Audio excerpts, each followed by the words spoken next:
Uy, Joanna, wag ka ngang feeling maganda. Pa-crop top ka pa. Eh, mukha ka namang balyena. Oh!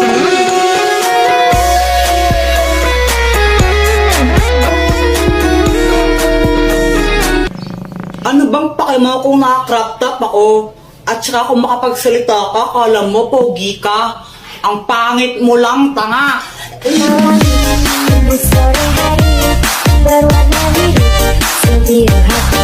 Isa ka pa, Jepoy. Kung makapang-asar ka, kala mo kung sino ka.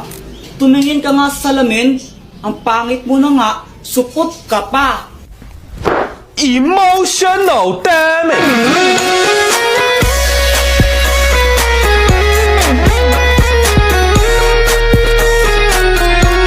Okay lang naman sa akin kung mapang-asar ako. At least di ako katulad mo na parang straw. Kasi plastic ka na nga, sip-sip ka pa. Ah! Emotional damage.